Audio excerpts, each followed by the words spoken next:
Let's talk today about preparing your photos for your website. We have to lay careful groundwork so that when we upload our final photos, that they help us not only with having an attractive website, but they will also help us with SEO or search engine optimization, and they will help our page load quickly. So, why do we want to optimize our photos?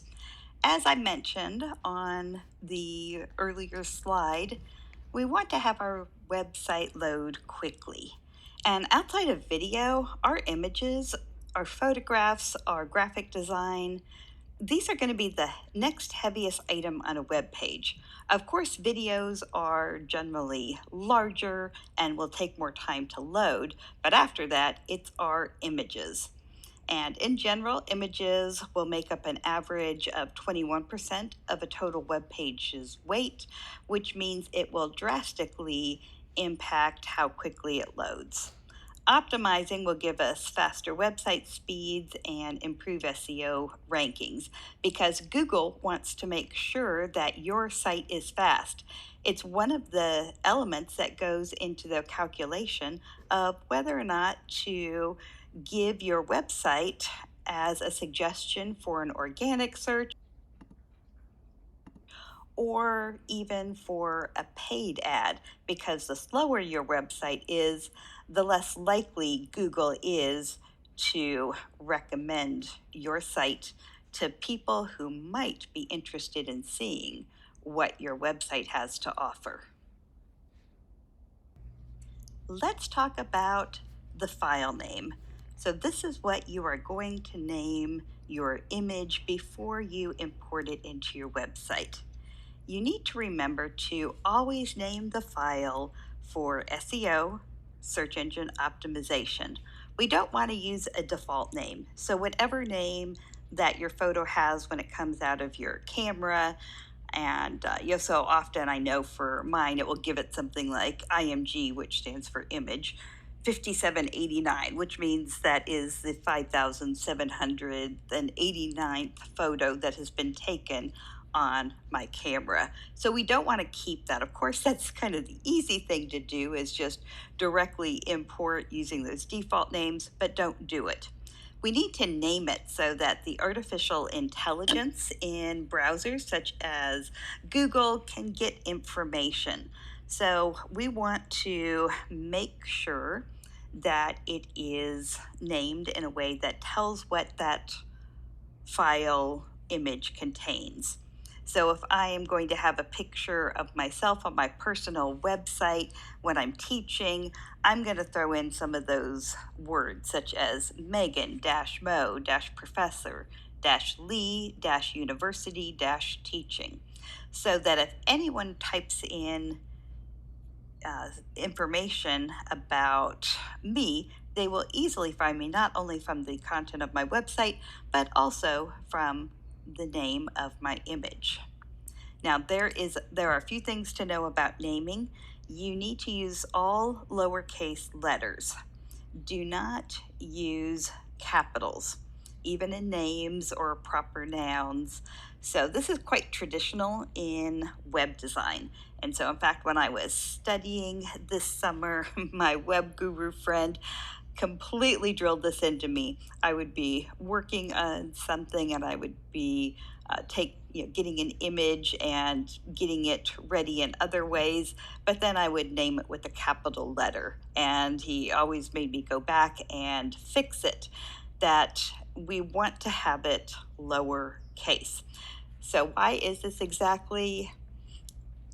I don't have great insight for you other than that this is the tradition of how it's done. And so when you follow the tradition of all lowercase, that it does make you appear that you have studied this and that you understand kind of the rules of this particular unique aspect of web design. So it helps establish you as having credibility when you do it. There could be some other reason that has to do with coding, but that part I don't know, because what we're working on in this class contains very little coding. We are looking at web design from a communication strategic standpoint, and so I'm not even going to pretend that I have all the coding knowledge out there. I am just going to teach you what is traditionally done with this naming and encourage you to follow it. That way, when somebody else comes and works with your website, they'll see that as you've named those photos, that not only does it help SEO, but also you're following the conventions as expected, and they will accept that the work you're doing is based on being informed. Other things to know: only use hyphens to separate words. Don't use other symbols. No, it only takes about 30 seconds of extra work to do this, and it can have great results for your website. So be sure to do this for all the photos that you are going to be keeping permanently on your website. Let's talk about the type of files that you will generally be using for web. We will be using PNGs, JPEGs, GIFs or GIF, and SVG. So let's talk about each of these in a bit more of detail.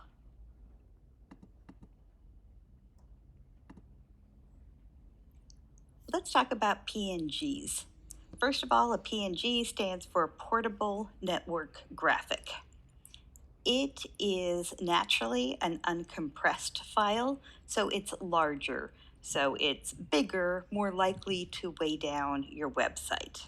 Now, it can be compressed, and what's good about PNGs is that they can be compressed without losing image detail.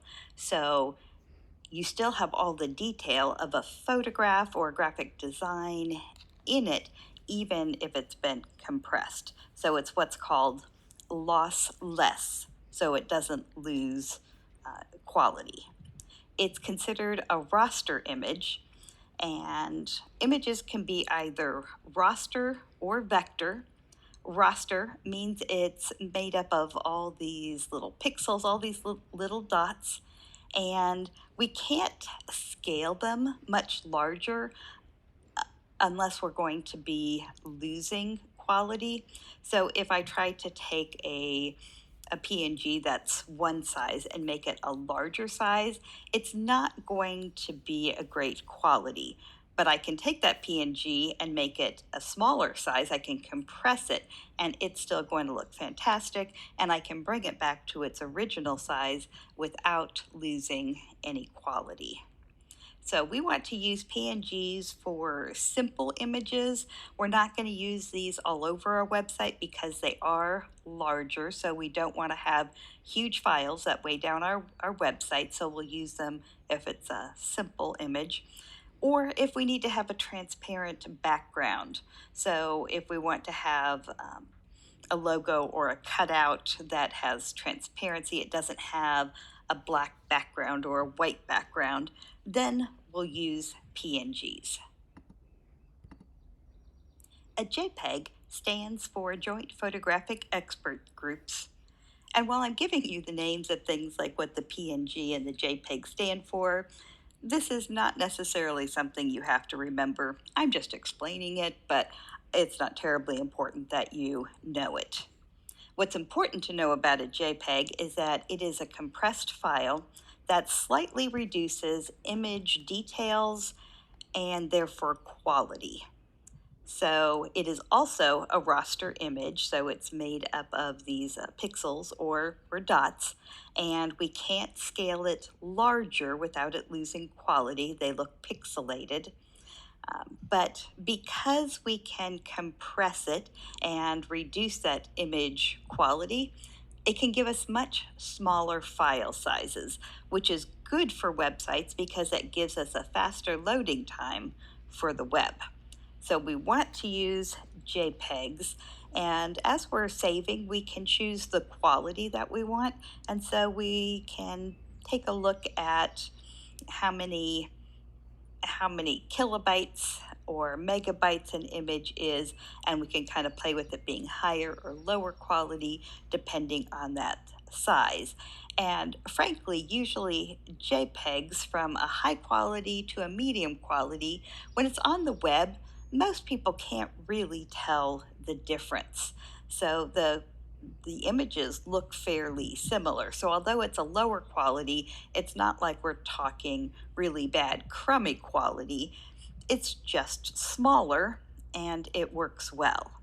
Use JPEGs for most of the photos that you are going to have on your website, or if you have an image, a graphic design with a lot of colors, also use a JPEG. It will allow you to have that visual interest and a good enough quality for the web without being a huge file size. We can use GIFs on our website. Or do I mean GIFs on our website? That is quite the debate today. How do we pronounce this word? First of all, it stands for Graphics Interchange Format, and it is an older style of saving an image. It was actually a precursor to a PNG. So it was kind of for a static image as it was first designed, that did not lose quality.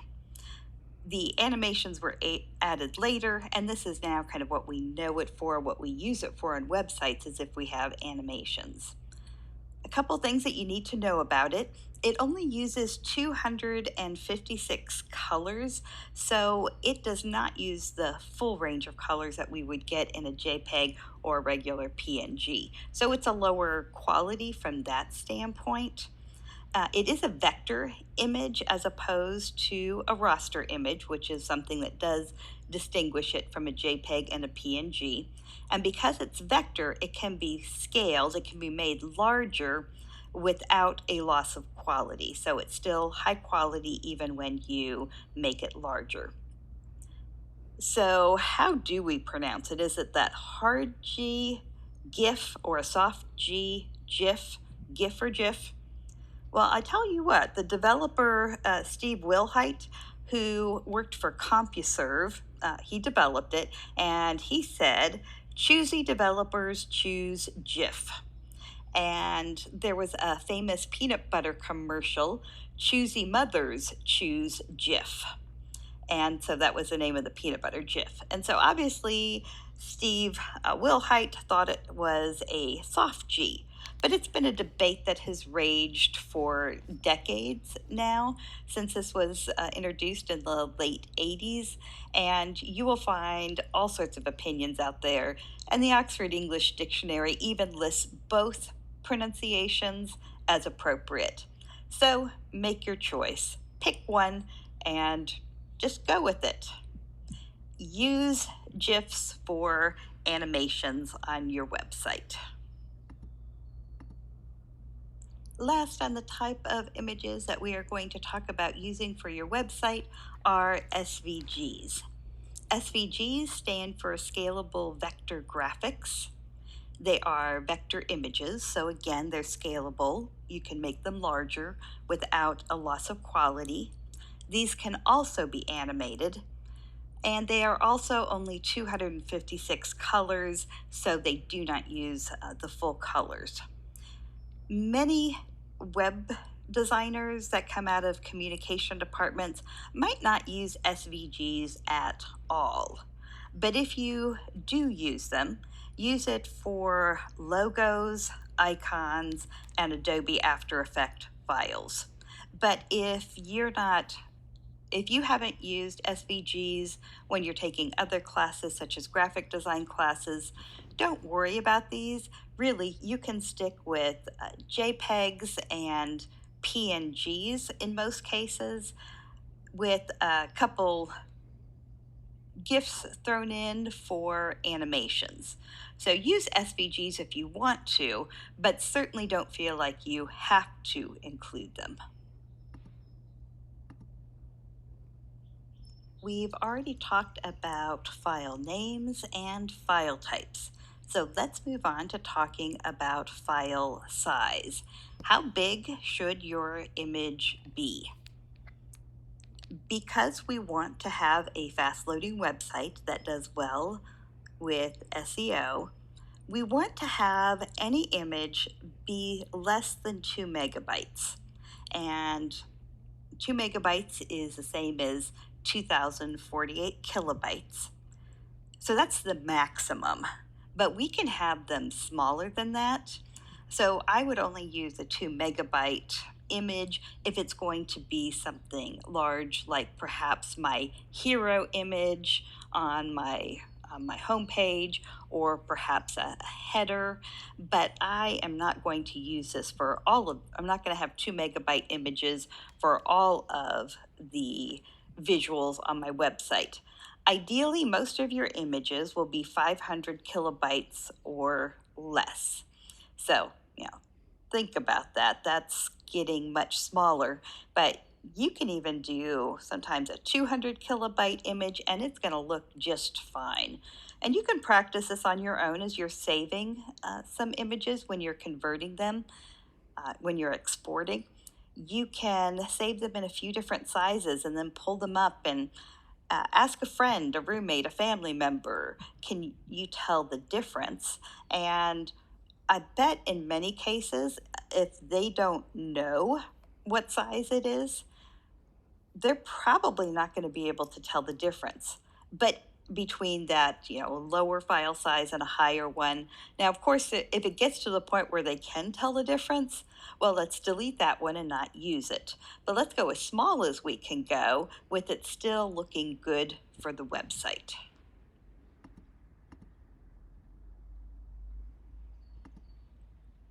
Let's talk about the color profile for our next topic. You are going to be saving your images using a standard RGB. So RGB stands for red, green, blue. It's the 3 basic screen colors that we are using to see on monitors. And this is what you're going to want to use. So depending on your program that you're editing images in, it might just be called RGB, but sometimes you have some choices about what you're going to be selecting. Do not use CMYK. That stands for cyan, magenta, yellow, and K black, and that's for print. And so you do not want to use CMYK. So RGB colors are what we're using for saving images for the web. We have to talk about resolution when we're talking about saving images for the web, but it might not be exactly what you think. This isn't a list of what you should do and shouldn't do exactly, but more of a very quick background into what resolution is and what the standard practice is for saving resolution for web images, and kind of why it doesn't necessarily matter. First of all, the resolution is measured in PPI, which stands for pixels per inch. So this means the more pixels you have in each inch, the higher resolution or the higher quality that you have. The fewer pixels, the lower quality that you have.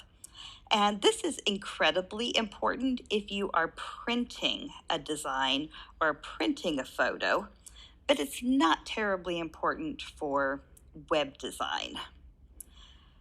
So let's just kind of understand the concept here, that the pixels per inch is not as important because we are going to be creating for how it's seen on a monitor. And while monitors were first designed to display a fairly low PPI, such as 72 PPI, that we don't really have to be terribly concerned about this anymore. Screen resolutions are naturally higher than they used to be, and that 72 PPI was chosen because Apple computer specs in the 80s were trying to match the Apple computer monitor resolution with their printer called the image writer, and those worked best with 72 PPI.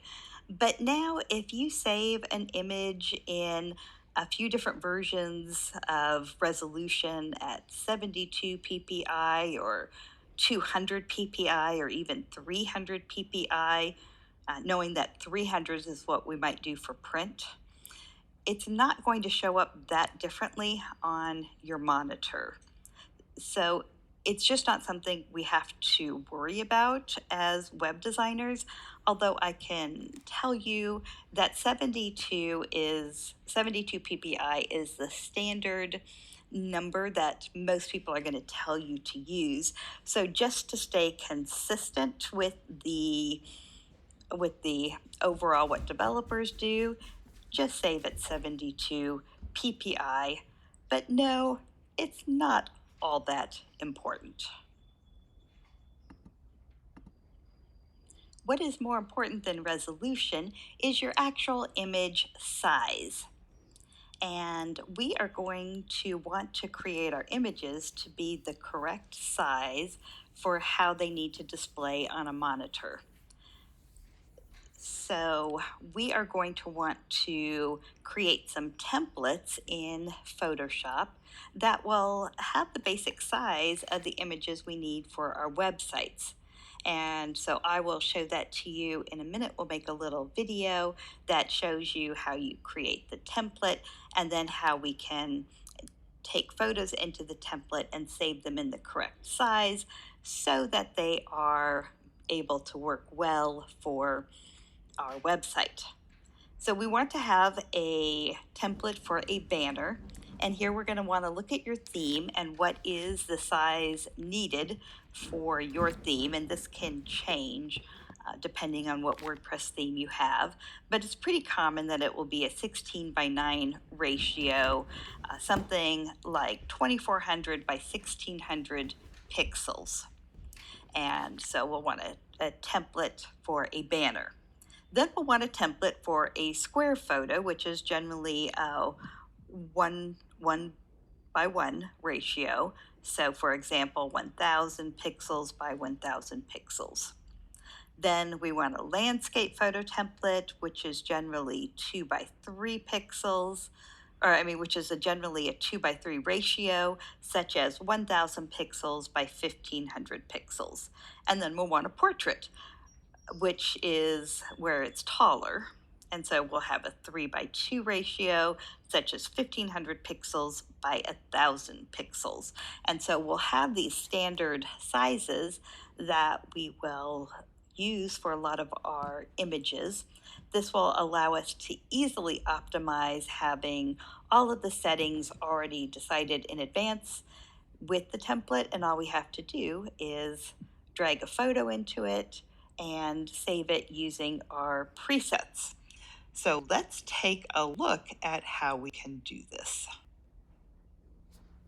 Talk about creating templates to optimize our images for a website. I want to start out first of all with file management.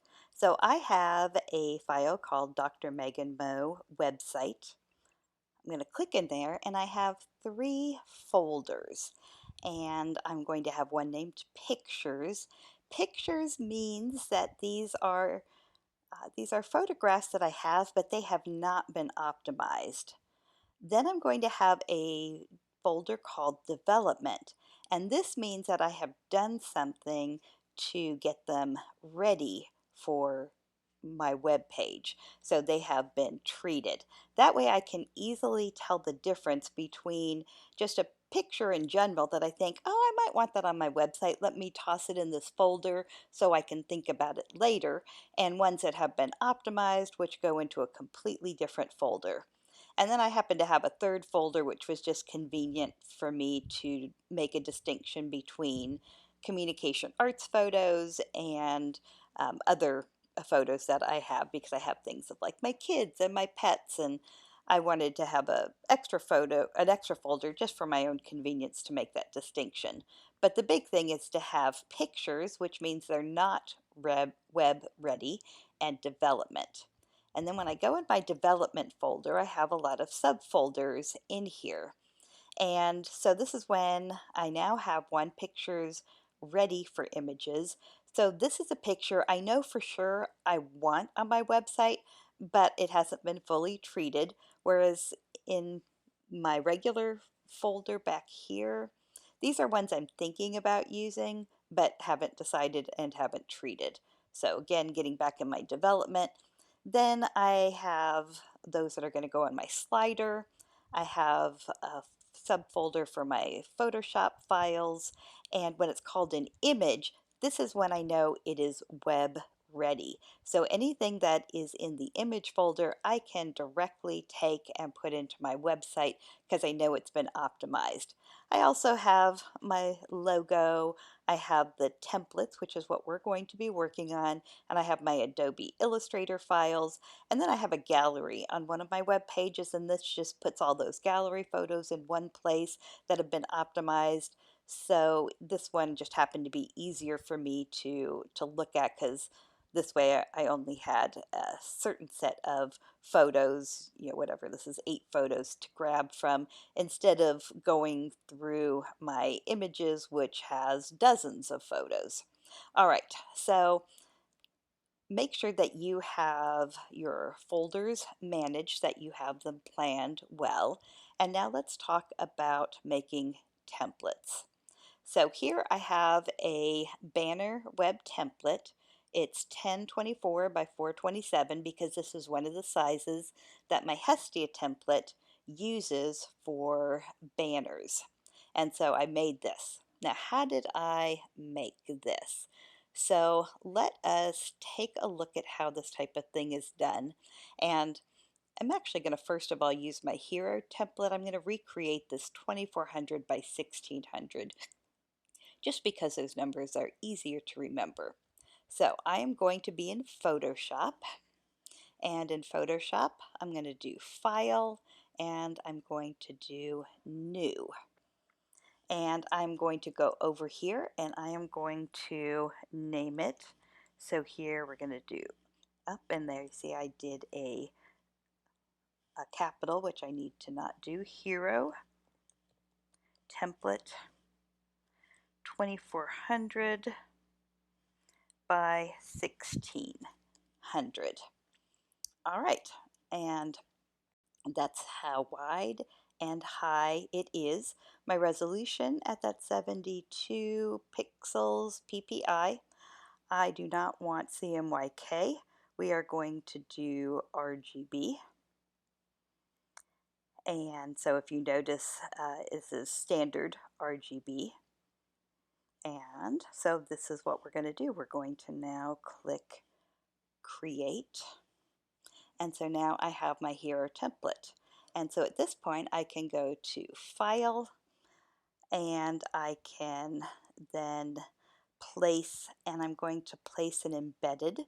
We are not going to use linked files because linked means that this is a file that can be modified and edited, and it will automatically update those edits into your Photoshop. And I don't think most of my web design students are going to do this, and it can be confusing and frustrating. So we're going to do embedded instead.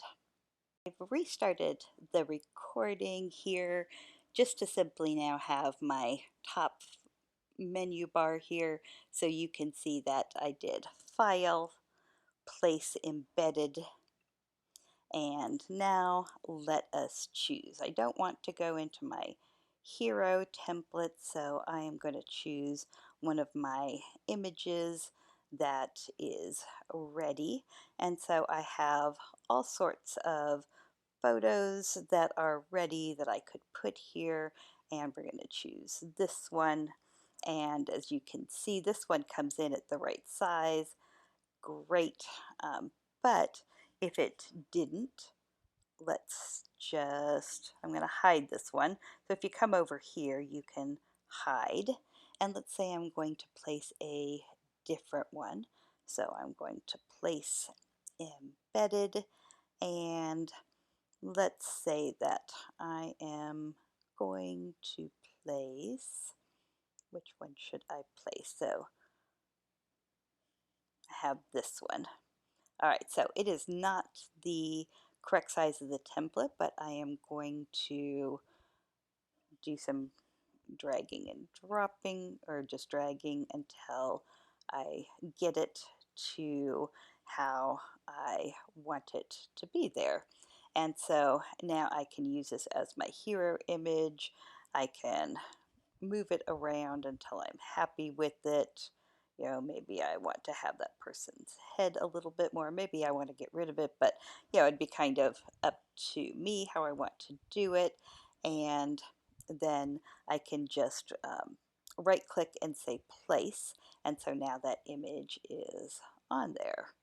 And then I can save this, save. So that was file. And I can first of all save it, in which I can choose that I'm not going to call it a hero template here, but hero Megan dash Mo dash speaking dash lead dash university. Remember, we're optimizing. So I have that there, and I'm just saving it as a Photoshop file. What I need to do next is to export it. So I'm going to go to File, Export. I am going to save for web. And once I'm over here, I'm going to save it as a JPEG. And I'm doing this as a JPEG because it's going to be smaller than a PNG. And right now I have it on high quality, and if you notice over here, it is telling me how big it is. This is going to be 200 kilobytes, which is great because that is where I want it to be. If I made it very high quality, that would make it 300K, and if I wanted to go to maximum quality, I'm at 715. So I could choose any of these theoretically, or I could try all three and see which one works best.